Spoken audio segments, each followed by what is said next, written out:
pasport olaman, ketdim. Allohdan so'raylik, harakat qilaylik. Bunga rosa urindik, bo'lmasa boshqasiga urinaylik, o'qiylik.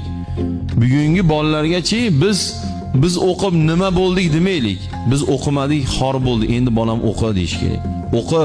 O'qimasang mandaqa bo'lasan sen. O'qishni qatar deyish kerak. Chunki u bizni bu yoshligimizdagi davr emas hozir. Mutlaq o'zgardi. Talab boshqacha. Hayotda talabi o'zgarib ketdi.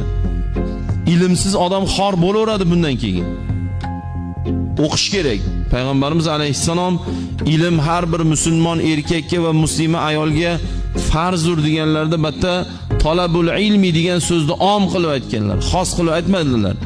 Ilmul hadis, ilmul Qur'on, ilmul aqida demadilar Rasululloh alayhissalom.